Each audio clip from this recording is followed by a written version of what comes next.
Welcome to Practical Pistol Foundations. In this video, we're going to be talking about the fundamentals of competition handgun shooting technique. That means static shooting skills like grip, trigger control, shot calling, and gun handling. These are the basics that help you build the foundations for good technique. These are all the things you need to master before you can move on to the high-speed ninja stuff.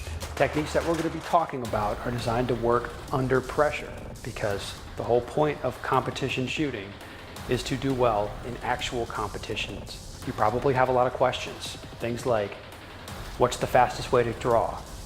How should I hold the gun? What's the most consistent way to reload? Answers to those questions are contained in here. What we're trying to do is wipe the slate clean and look at shooting from a fresh perspective.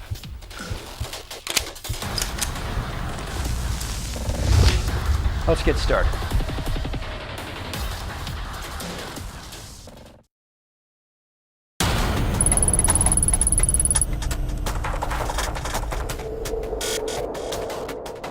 Aim and trigger press, and I call that marksmanship fundamentals. That's hitting a target.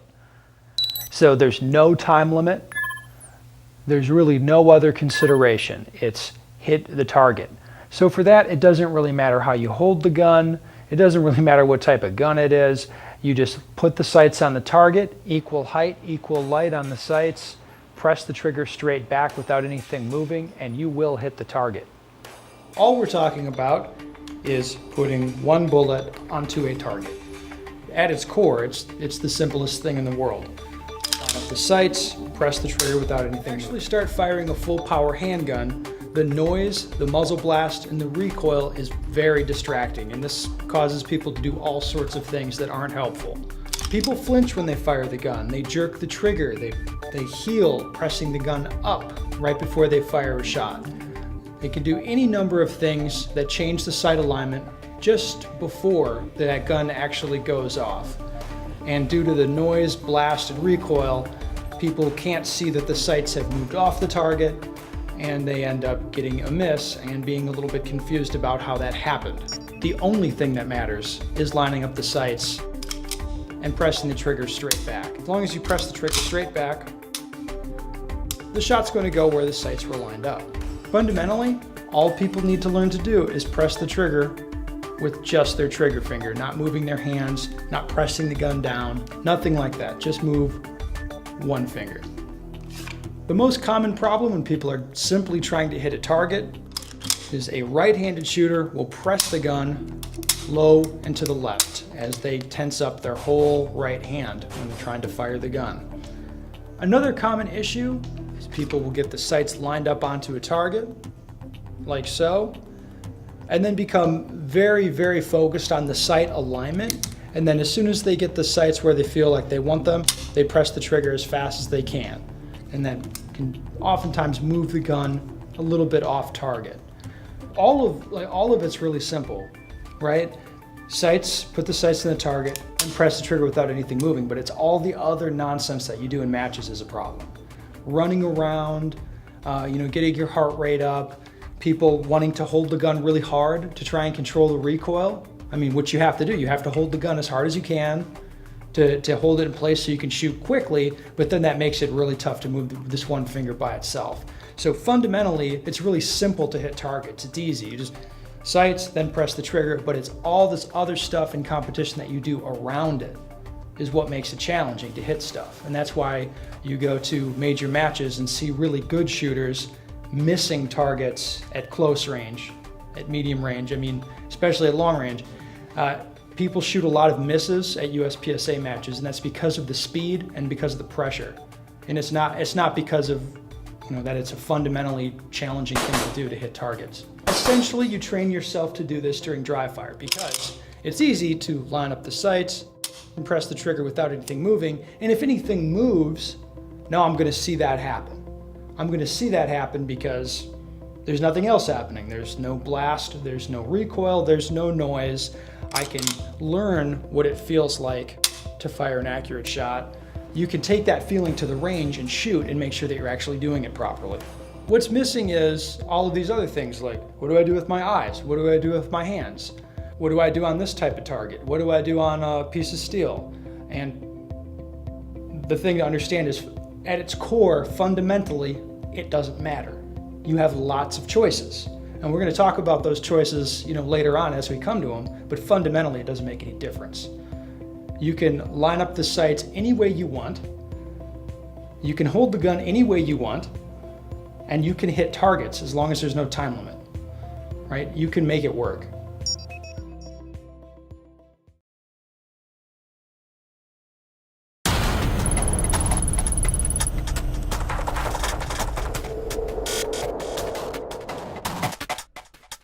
Grip is one of those things that so many people do, but they could do better. If you want to shoot quickly and you're going to shoot in a high pressure situation like a match, your grip becomes very, very important. So let's talk about how to do it the most effectively.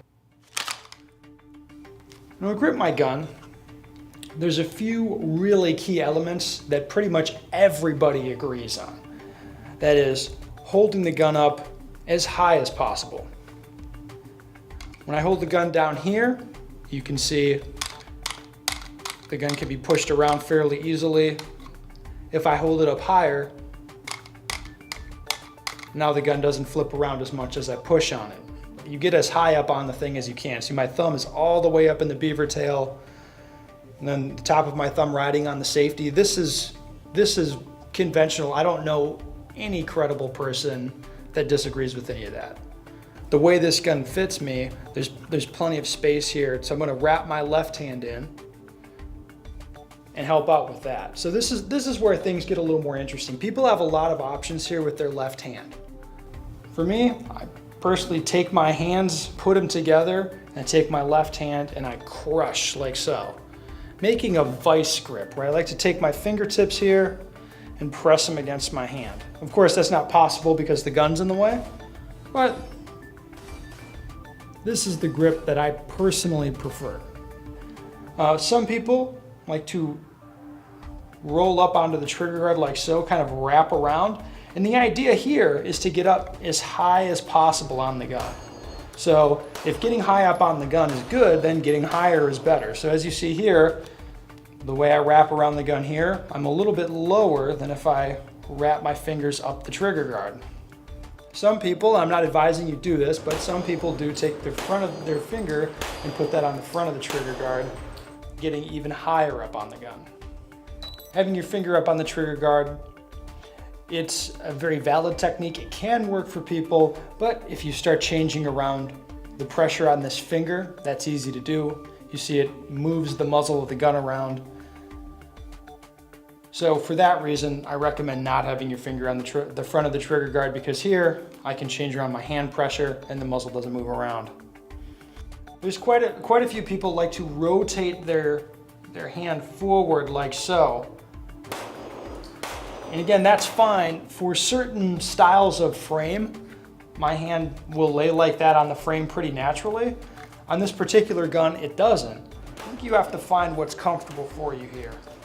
For me, just for consistency reasons, I take my hand and just run it into the trigger guard and then wrap it around. So that's a grip that perhaps isn't as high as it could be, but it's very, very consistent and easy to do. You might notice that there's a space here between my thumb and the gun.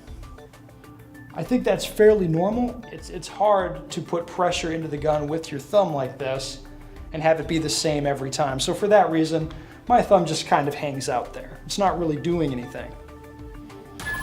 The technique of grip is something that a lot of people really understand. They understand to hold the gun up high. People understand that they want to take up a lot of space with their non-dominant hand. They want to wrap that around the gun. People understand that they need to be consistent. If you do it the same way every time, that's all going to be good, but that's all technique stuff. How hard to grip is where people fall down, where they're gripping so hard with their right hand that they're getting trigger freeze. They can't pull the trigger quickly, and they're pressing the gun out to the side because they're pressing the trigger with that whole hand. And then people don't grip hard enough with their left hand. If you grip the gun absolutely as hard as you can with both hands, it's going to give you a lot of control over the gun. If I grip it 100% with my right hand. You can see the tips of my fingers are turning white with my right hand. I wrap my left hand around.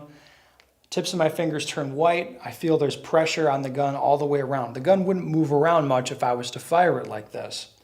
The problem with this is the tendons in your right hand, for a right-handed shooter, as I tense these up, it becomes challenging to move my finger by itself.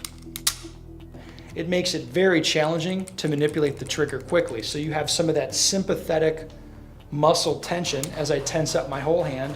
Now my trigger finger gets a little bit tense, and it's difficult for me to manipulate the trigger quickly. So that's another advantage to perhaps not gripping as hard as you possibly can with your right hand, is because you can move your finger a little bit faster, and for closer range shooting, it makes a lot of sense to be able to pull the trigger quickly. So you will see people, they call it, trigger freeze, where that hand tenses up and they can't pull the trigger quickly. You see a lot of that. With my non-dominant hand, my left hand, I take that, wrap it around the gun, and I grip absolutely as hard as I can.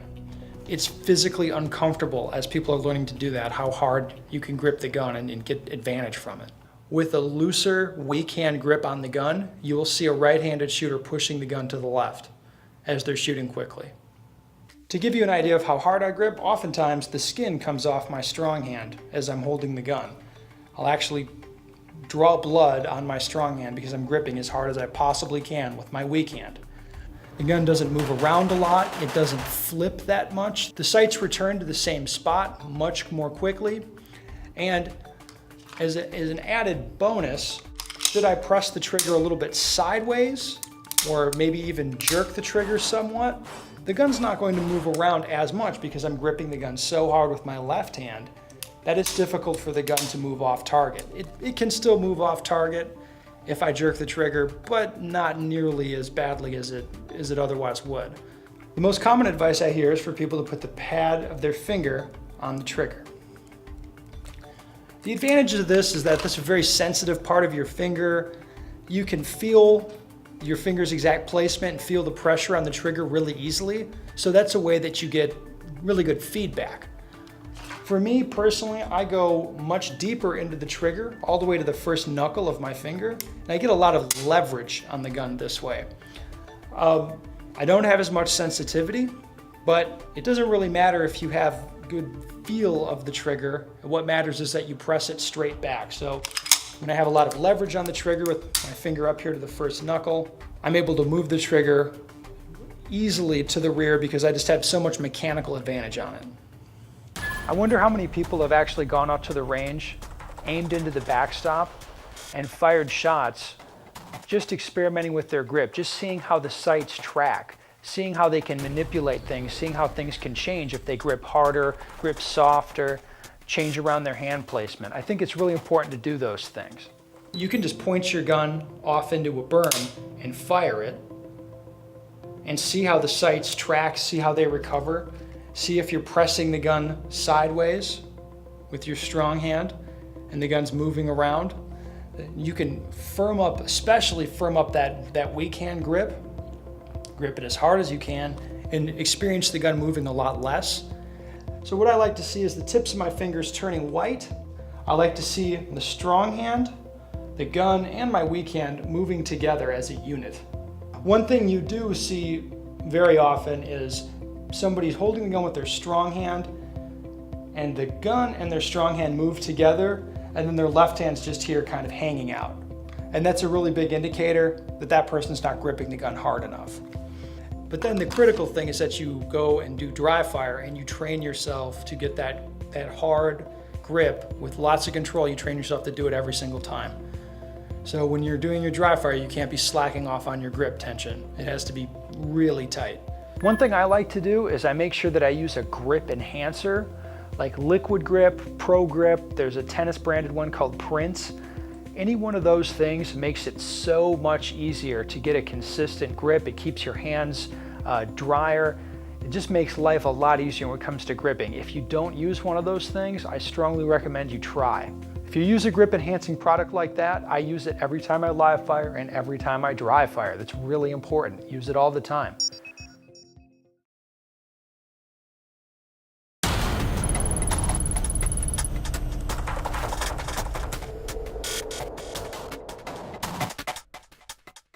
There's a lot of different schools of thought on trigger control, but at the end of it, it's all about pressing the trigger as carefully as you have to for any given shot. For our purposes, trigger control is pressing the trigger straight back to the rear without the sights moving off the target. If the targets are close and easy, we can be almost careless with how you press the trigger. If the targets are further away, you need to be much more careful, more deliberate with the trigger control. No matter who you are, I think you need to learn a lot of different ways of trigger control. You need to learn to go fast on closer, easier stuff. You need to learn to hit long shots every single time. One of them is to pin the trigger back. After you break the shot, the gun goes off, and you let the trigger out just to the point where it resets. It's commonly called pin and reset.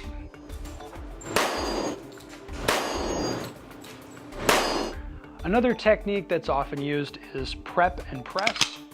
In this way, I'd prep the trigger as I'm lining up the sights. When the sights get lined up to where I think they're sufficient for that target, when you decide to break the shot, you then press through. So 2 steps, prep and press.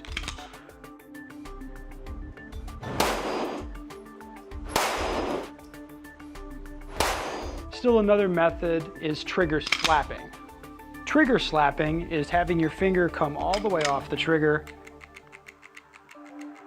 every time you fire a shot and not being terribly careful on how you press the trigger back. This is typically done on close range targets.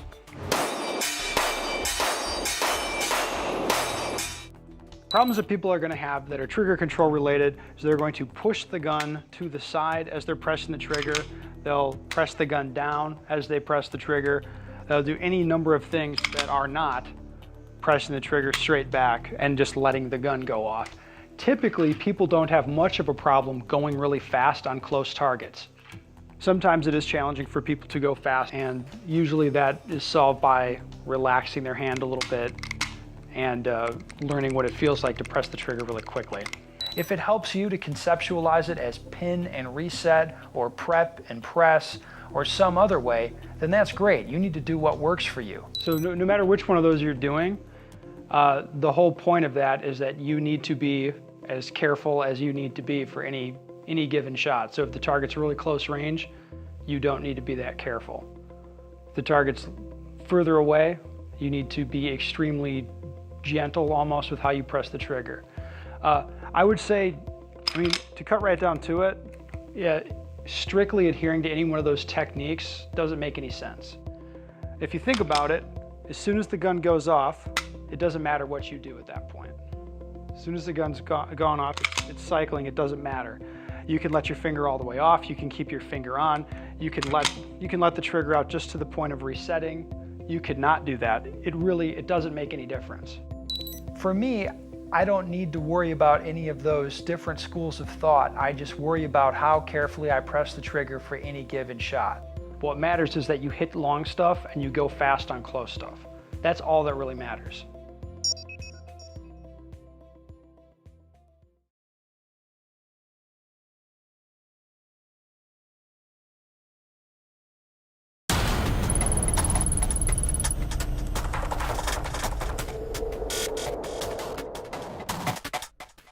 Not only do you need to be able to draw really fast, but you also need to be able to draw really well. That is to say, you draw really consistently and you hit the grip that you've decided that you need.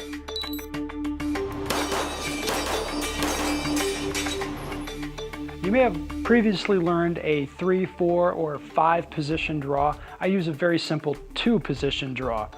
Wherever your hands need to be on a stage, if they're down here, up here on a wall, maybe up here, maybe behind your head, wherever you're required to have your hands, the first position you go to is right here. I have a firing grip on the pistol, my left hand is over, so I can start my grip on it as soon as I pull it out of the holster. The second position will be on target with a sight picture. At full speed, it looks like this. The idea is, you don't want to move anything except for your arms. So any sort of hip twisting or exaggerated leaning like that, it just isn't necessary. So ideally, when you draw, you move just your arms. Getting your left hand over towards the gun, the advantage here is you can start gripping it as early as possible. So again, when you're at a match under pressure, you're going to have a better chance of hitting your grip consistently. It is very common that people draw the gun out and end up chasing with their left hand and missing their grip. So you don't want to be chasing the gun around. You start the grip as soon as you can.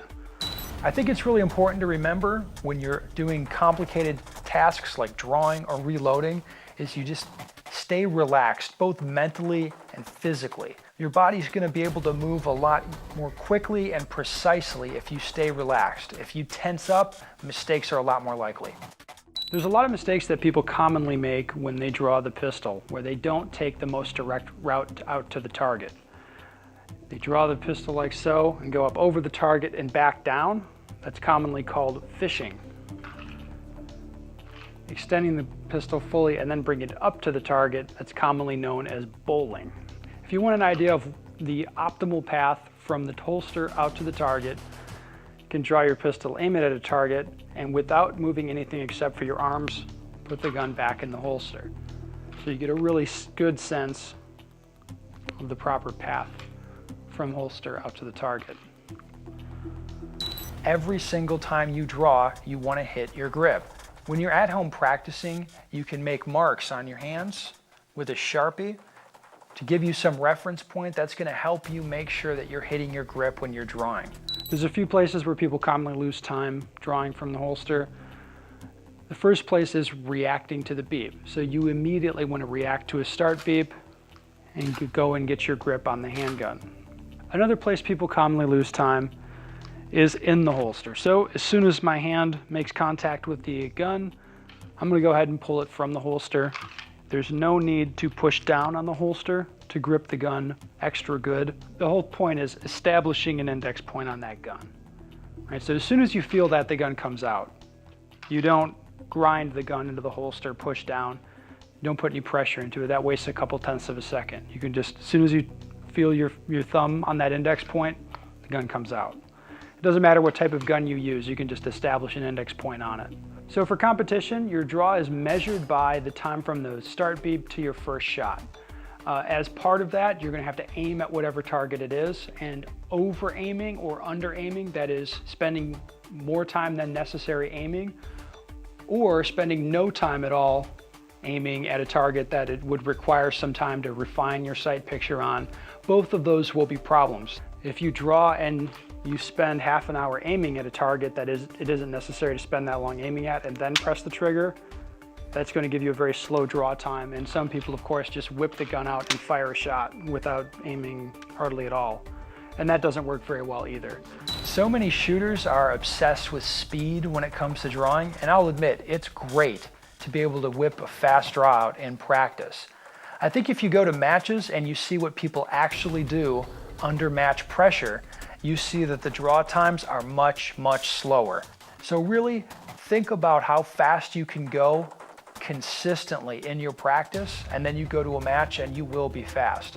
It is a common school of thought where people want to bring the gun up to eye level and then press it out onto the target. The idea there being that you kind of get your aiming started as soon as the gun comes up to eye level, and then you push out towards the target, refining your aim as you're pressing out towards the target, and then you start pressing the trigger as soon as you get the sights on target. That's a valid technique that can work for people. I don't believe it saves time. There's not really any evidence that it saves time, and it is complicated enough that it's not something you probably want to worry about at a match.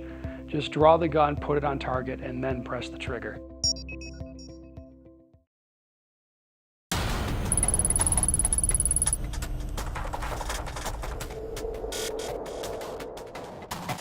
All of the things that we discussed previously are integrated together. We have to connect those dots. You draw to a consistent grip. Your grip is fundamentally intertwined with your trigger control. You need to line the sights up on the target and then press the trigger straight back without disturbing the alignment of those sights. One good way to practice this is at 15 yards, you can draw and fire 2 shots onto a target. Try and get 2 A's in a tight time limit, let's say 1.5 seconds. That's plenty of time for a good smooth draw. break one shot, you have to grip the gun well so the sights return for the second shot and then press the trigger straight through again. At the core of all of this is consistency. So for example, we have the index point when you draw. For me, it's my thumb on top of my safety here. I hit that point every single time. Then I run my hand into the trigger guard and grip the gun the same way every time. It's all about consistency, so you can go to a match under pressure. You don't have to think about it. You have a consistent system where you can do it every single time, no matter what.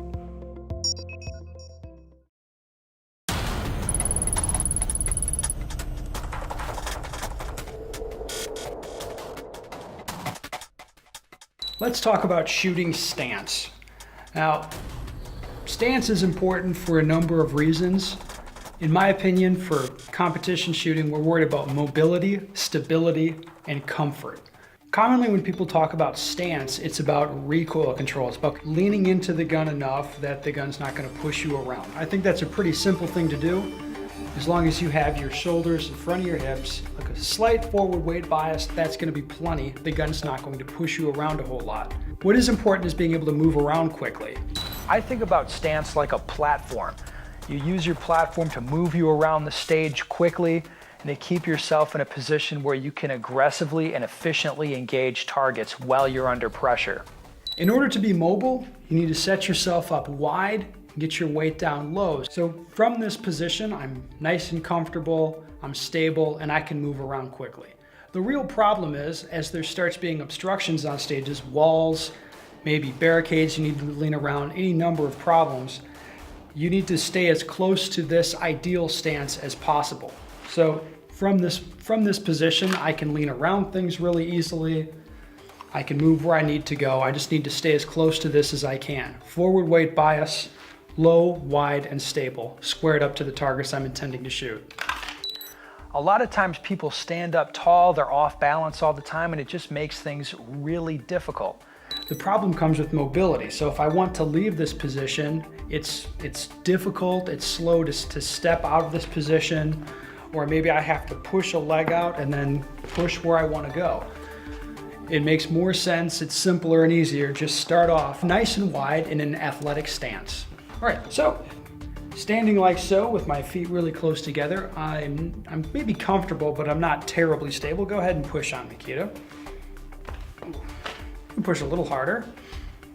Oh, yeah, so I get moved out of position. If I set my feet wider, a little more athletic, and I'm very stable. So I can, not only can I stop her from pushing me, but I can get my weight stopped when I run into a new position.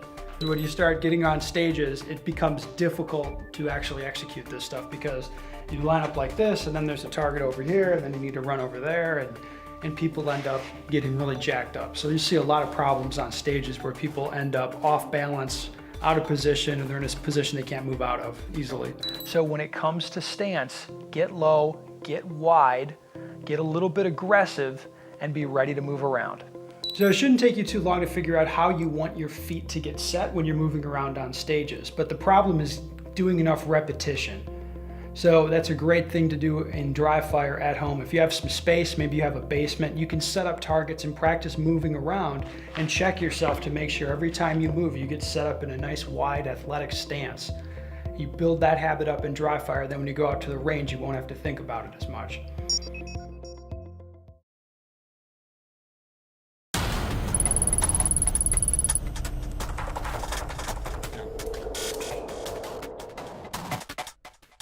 Reloading is, in my opinion, even more important than your draw, because if you're shooting production or single stack, you're going to be reloading more than you draw. Personally, I value consistency a lot more than raw speed when it comes to reloads, and if you've shot a lot of matches, you probably see why. Reloading is always preceded by firing a shot, so that's where we can start talking about it. So as soon as you break your shot on target, send your non-dominant hand for another magazine and release the magazine that's currently in the gun. For me, I have to flip the gun around in my hand a little bit so I can reach the magazine release with my thumb. Go ahead and I punch that button hard. Be sure not to just give the button a love tap. You want to punch the snot out of the button and hold it there until you confirm the magazine's clear. If you want to use your trigger finger to release the magazine, or use your non-dominant pointer finger, or non-dominant thumb. I've never seen anyone be really fast at reloading any way but the conventional way. Your eyes should go to the gun. So you're gonna get on the gun immediately so you can see everything that's happening.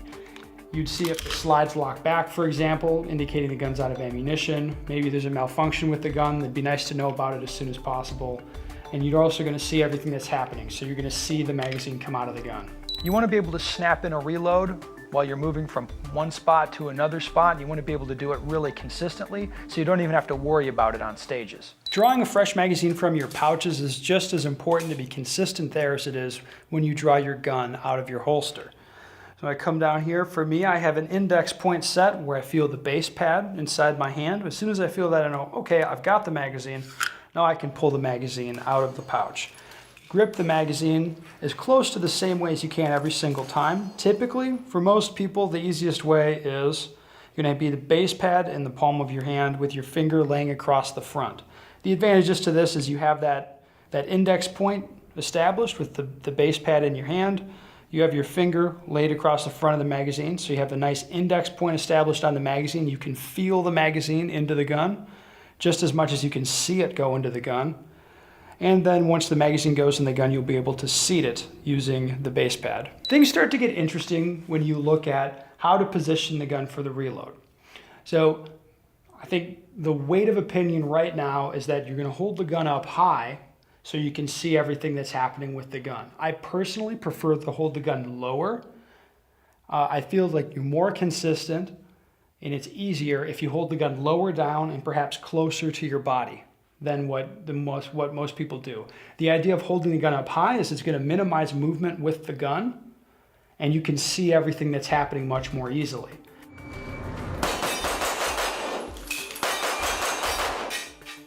If you hold the gun lower down, closer to your body, you have more control over the weight of the gun as it's closer into you. Closer to your body means like literally closer than arm's length. I mean, my arm is actually pulled in towards my body. The key reason that I train to reload like this is that when you start running around on stages, reloading, your gun's gonna come down here anyway. Not many people are able to run around reloading, holding the gun up high. So for that reason, I just drop it down low because most of my reloads are done on the run anyway. All you have to do is smoothly get more ammunition into the gun and then get re-gripped back on the gun and get back on target ready to go. Now, angling the gun is really important. If I point this mag well directly at my magazine pouches, it makes it a lot easier to get a smooth insertion. If I have the gun pointed like so, now my mags have to come out and back in. And you'll see a lot of people who have the gun angled like so. When they hit the magazine like this on the well, you have to push, push, push to get the magazine in. If you just angle the gun back towards the magazine pouches anyway, if you hit it, you're gonna get a nice smooth insertion. So how you angle the gun is really important. After the magazine's inserted into the gun, it's really important to hit your grip again so you can fire accurate shots after reloading. I mean, you don't just want to slam a magazine in there and then start shedding lead all over the place. You want to be accurate. So for that, I re-index my grip. And what that means is I'm gonna run my hand into the trigger guard. And this is a nice consistency point from how I grip the gun, right? So I grip the gun this way every time. So when I reload, run my hand into the trigger guard and roll back out into my regular grip, and I see the sights are there for me ready to go. The actual time isn't that critical, but you need to be able to do it without having to think about it. And if you mess one up, it does cost you time. So you want to be consistent, you want to be relaxed.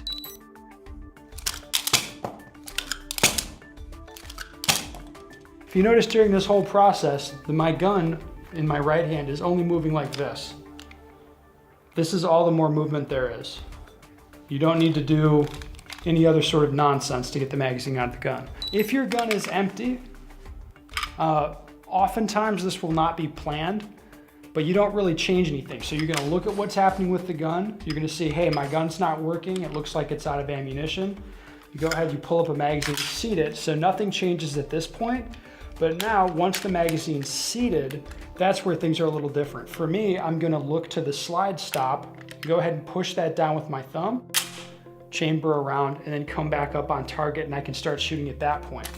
Now, People need to pick a technique that's going to be consistent for them. Some people like to chamber around like so. They can pull on the front of the slide, you can put it front like this, you can flip it like that. Anything that works for you with your particular gun is going to be fine. But you just want to pick something that's consistent. If you get lucky and you have a gun that auto forwards, when you put in a new magazine hard, it auto forwards the slide and chambers around. That's even better.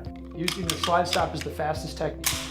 I mean, as long as your gun doesn't auto forward, the slide stop's the fastest. The power stroke like this, that's going to be consistent. A lot of people, depending on how their gun is, their slide may not even lock back, so they may be in the habit of having to power stroke the gun when they reload it empty anyway.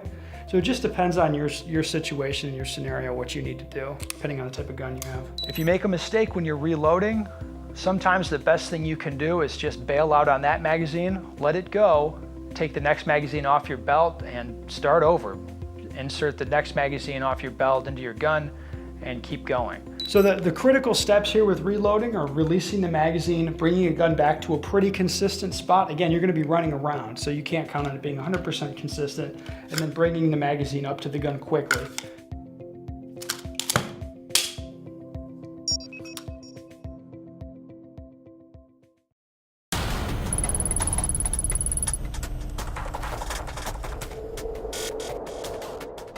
Target transitioning is a simple process where you locate the target you need, drive the gun to it, refine the sight picture on the target until you're happy with it, and then go ahead and break the shot before you start moving to the next target. We do this in 3 steps. The first step is to locate the target visually, find it, and drive the gun to it. In this sense, I define target really narrowly. Behind me here, we've highlighted the A zones of these targets. That's our target. That's where we're looking for. We're going to find the center of the A zone, drive your gun to the center of the A zone, and start refining your sight picture. A big part of this is figuring out what level of sight picture is necessary for any given target.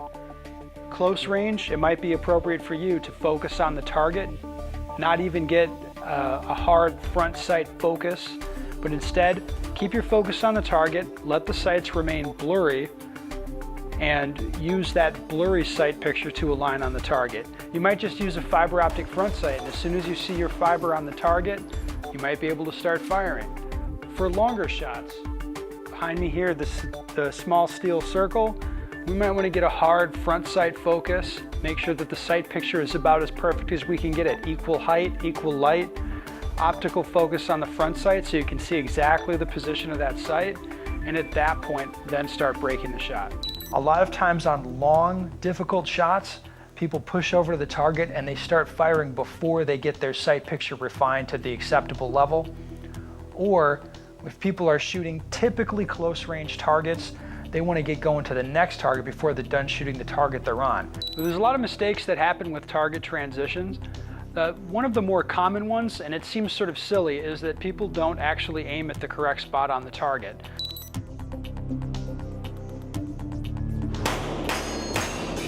So looking at these targets behind me, you have to make sure that you find the center of the target they're actually trying to hit. Conventional targets are big and brown, and you don't just put the sights on the big brown thing. You have to find the center, find the A zone, and that's where you drive the gun to. That's your target. You also need to make sure that you refine the sight picture to the level that you've decided you need for that target and have the discipline to wait.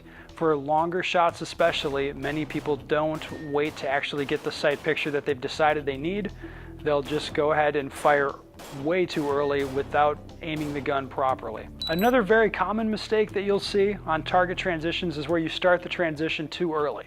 It's really important that you get done with the target you're shooting before you try to push to the next target. You'll very often see people pull their gun off a target as they're still firing at it, and that can generate deltas and misses really quickly. That's very, very common on close range targets with high speed shooting. You've got to make sure you keep your eyes on the target that you're shooting until you're actually done shooting it. Otherwise, you pull off and you get going to the next target way too early. For example, this close range target here, I know that I can look through my gun and just see my fiber And if my fiber's in the center of that target, I'm going to hit an A. So all I would have to do is look to the target and then drive the gun on there, and I see the fiber on the target, and I know that the gun is aimed sufficiently. Moving out to the small steel circle, I would want an equal height, equal light sight picture as much as I possibly can with a front sight focus. So I move the gun over there, look where I want to go, the gun stops on the target, and my eyes come back onto my front sight. Moving to the target next to that, I know that I can focus on the target and see the sights blurry, and as long as my sights are lined up, I'll still hit an A. The key here is to lead with your eyes.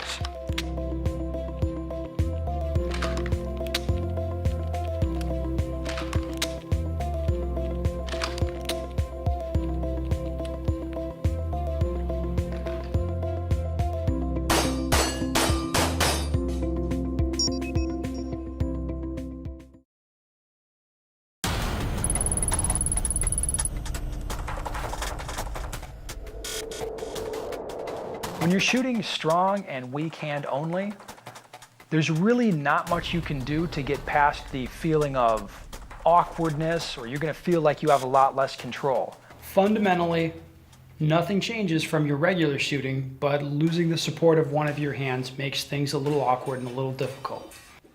When shooting strong hand only, you just draw the gun, take your non-dominant hand, put that somewhere where it's not going to be a problem. You don't want to have it touching your arms because that can earn you a penalty in most competitions.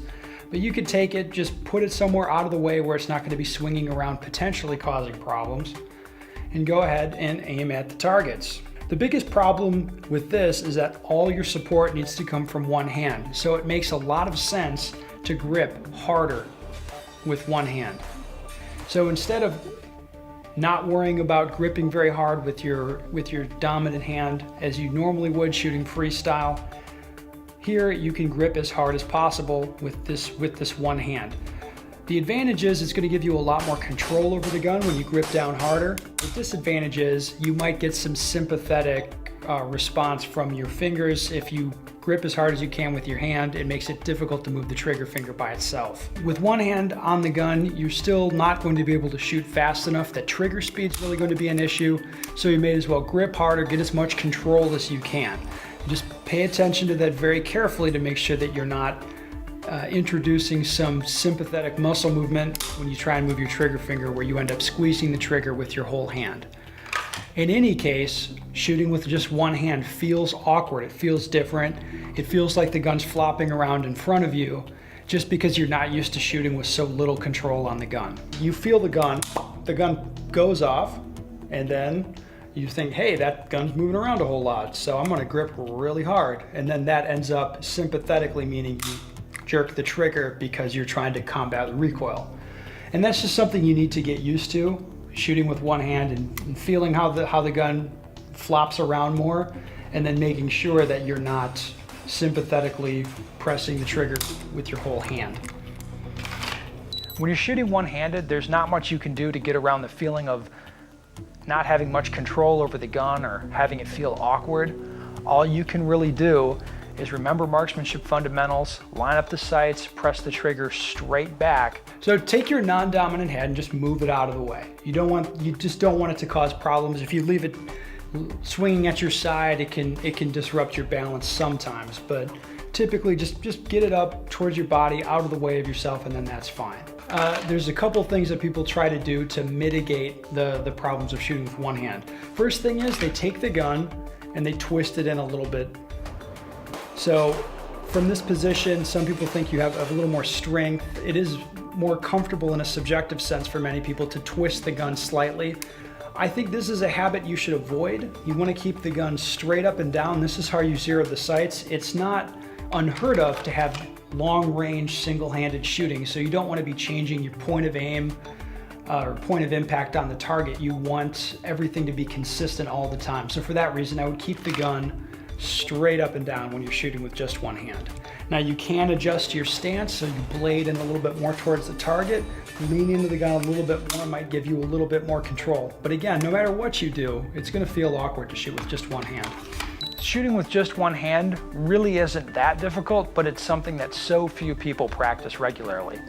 When you need to shoot weak hand only, nothing really changes from strong hand only. You're going to grip the gun the exact same way, just in reverse. Sometimes you have to transfer the gun from your strong hand to your weak hand. And for that, I recommend doing something similar to reloading. So you pull the gun in closer to your body, look at what you're doing, pop your thumb off the beaver tail, and then just put it in your weak hand. So when you're under stress in a competition, I pay very close attention to my grip, look at what I'm doing, put the gun exactly where I want it to be, and then press out on target. So notice I'm not holding it with my right hand, then taking it with my left hand. I'm physically placing it exactly where I want it. All right, so you get a lot of consistency that way, as opposed to clearing the beaver tail out and then trying to take it. If you get comfortable with it, if it doesn't feel totally unnatural to you or totally foreign to shoot with just one hand, you're gonna be set apart at a match. You're gonna have a big advantage over your competition. One thing that people talk about a lot is, can you blade off your stance? Will that give you an advantage? So your typical freestyle position is gonna be like so. Feet, athletically apart, I can move around this way. So when I start shooting with just one hand, commonly people want to blade in. This is largely a matter of comfort. You're not going to get a whole lot more recoil control doing this because you have to the problem is that you don't have enough hand support on the gun, and no amount of leaning into the gun is going to change that. Again, shooting weak hand, people might blade off like this. If that's more comfortable for you, go ahead and do it. It's probably not going to really be a game changer, but it is something you can experiment with. Speed is not going to be absolutely critical for these sort of things. You're looking for consistency. You want to be able to hit targets every single time as opposed to go really fast, because consistency is key in matches.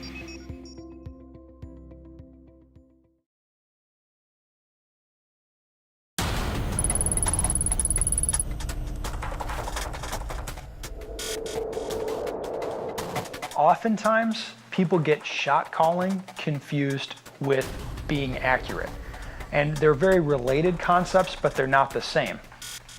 Many people, especially when they're first learning to shoot a handgun, they have no concept of calling their shots. That is to say, they don't know where shots are going as they are firing them, but then they look at the target and they've been accurate. They're different. Shot calling is all about knowing where the bullets you fired went. Accuracy is about hitting the target. Shot calling is just all about knowing where the shots you are firing go as you're firing them. So typically, that's going to be reading your sights or seeing the position of your sights on the target and knowing where on the target you're going to hit. This is important in a competition setting because you know as you're shooting if you need to fire any makeup shots, but it's even more important in a training setting since you're getting feedback on everything you're doing as you're doing it. So if you draw, for example, you miss your grip, then you'll be calling shots where they're going and you'll see, hey, my grip's not right, I need to fix this. So from a training perspective, shot calling is even more important than a competition perspective. I think so many people limit the value of shot calling just to knowing when to fire extra shots at matches. But it can do so much more for you. If you know where every shot's going during your own training, that's going to help you diagnose all sorts of problems. If you're moving in and out of position and you see what your sights are doing, you see the gun bouncing up and down, for example, you can do something about that if you're calling your shots. All right, there's a few different methods for shot calling. The first way that most people learn is as they're doing slow fire, group shooting sort of stuff. As soon as they identify that a flinch is happening, so as they're saying they're shooting, they start to flinch, they feel that happen, and then they'll say, hey, that shot was no good. They felt it happen, they know the shot wasn't good. Now they didn't exactly see their sights necessarily, they don't know exactly where the shot went, but they know the shot didn't go where they wanted it to. Later on, as people develop more, they're going to start to see the position of their sights exactly, especially during slow shooting, usually at long distance targets. That's the easiest sort of thing to call shots on because you're not shooting that fast, you have plenty of time to see the exact position of the sight. I think another thing to remember with this is shot calling gets harder as the shots get closer and faster. So learn to call your shots on long distance, low speed shooting with a really conventional sight picture. If you learn to see what's happening there at that speed, then you move the targets closer and you go faster, and then you learn to see things happen faster.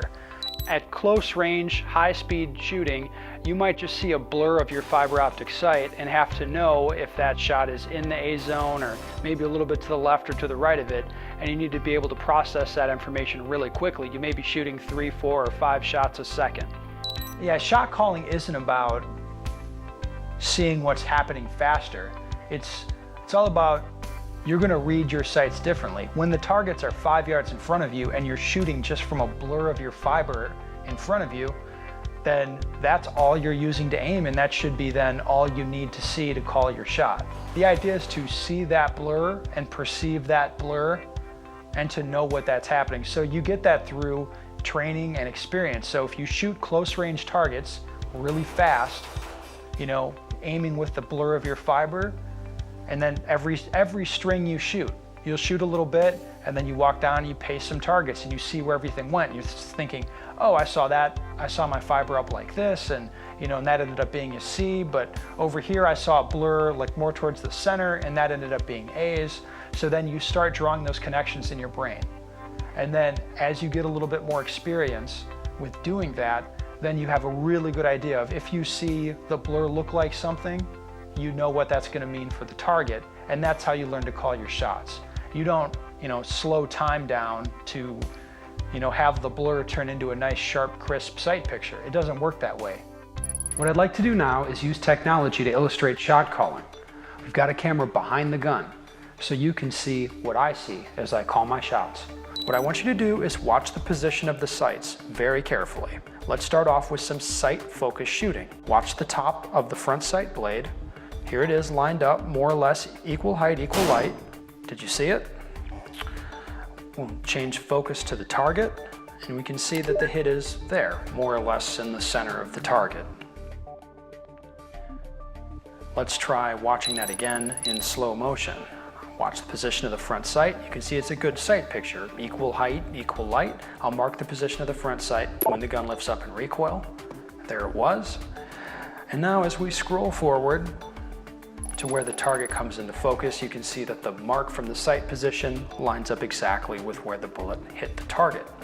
In the next example, we're going to try to mess the sight picture up a little bit and see what effect that has on the target. Let's try that now. Watch the position of the front sight relative to the rear blade. Let's mark the position of the hit. There you can see we've got a hit on the right edge of the target. It's an acceptable hit, but only just. Watching again in slow motion, you can see that the position of the front sight is all the way to the right. Mark the position of the front sight when the gun discharges. And then we'll scroll forward to where the target comes back into focus, and it's no surprise that we've got a hit on the right edge of the target. You need to experiment at lots of different ranges and different target types to see what sight pictures produce what result. It's up to you to figure that out in your training. Let's try one more. Watch the position of the sight. There. We'll bring the target back into focus, and we can see we've got a hit to the left of center. Certainly a better hit than the last shot. Watch in slow motion. We have the front sight off to the left, but not as bad of a sight picture as it was in the previous example. Mark the position of the front sight as soon as the gun goes off, and now we'll scroll forward again. You can see the mark and the hit line up exactly. Now we're going to change gears and do some target focus shooting. You're going to see faster shooting. The sights will appear blurry, but if you watch carefully, you can still see the position of the front sight. Notice we've already got 2 hits on this target, so you can disregard those. There we've got at full speed. It might be easier to talk about it if we slow it down. Now, as the gun discharges, I'll mark the position of the front sight. There's 1, there's 2, there's 3, and there's 4. Now, as we remark the target with the positions of the front sight, you can see that the marks we're putting on the target line up exactly with the marks from the sight position. It's no surprise. The idea with shot calling is all you have to do is know where the bullets are going. It doesn't really matter how you know, so don't limit yourself in your thinking. I have a lot of people ask me, hey, as I learn to call my shots, am I gonna see my sights more clearly? Will I learn to, will the blur of my fiber sight, will that turn into a nice sharp sight picture?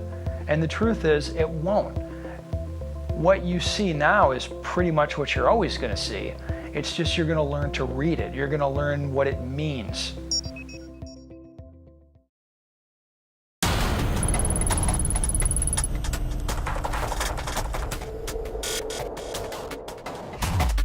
First, I want to thank you for watching Practical Pistol Foundations. There's a lot of different takes on shooting. There's a lot of different mentalities. There's a lot of different approaches. But I think at the end of it, you need an approach that's going to work for you under pressure. That's the primary focus of my training. It's to make you better in a match environment. So as much as it's fun to go out to a shooting range and, work on numbers, to, measure times and measure accuracy and worry about that stuff in sort of a really tangible sense, at the end of it, it's about winning matches. It's about doing well under pressure, time in and time out, all the time. Hopefully, a lot of the information that you've seen, you can take little tidbits here and there and be like, hey, that's something I'd like to try, or maybe that's going to work for me, or I'll try that approach. So hopefully you get some ideas about how you want to adjust your own training or change your technique around so you can go to a match and do better.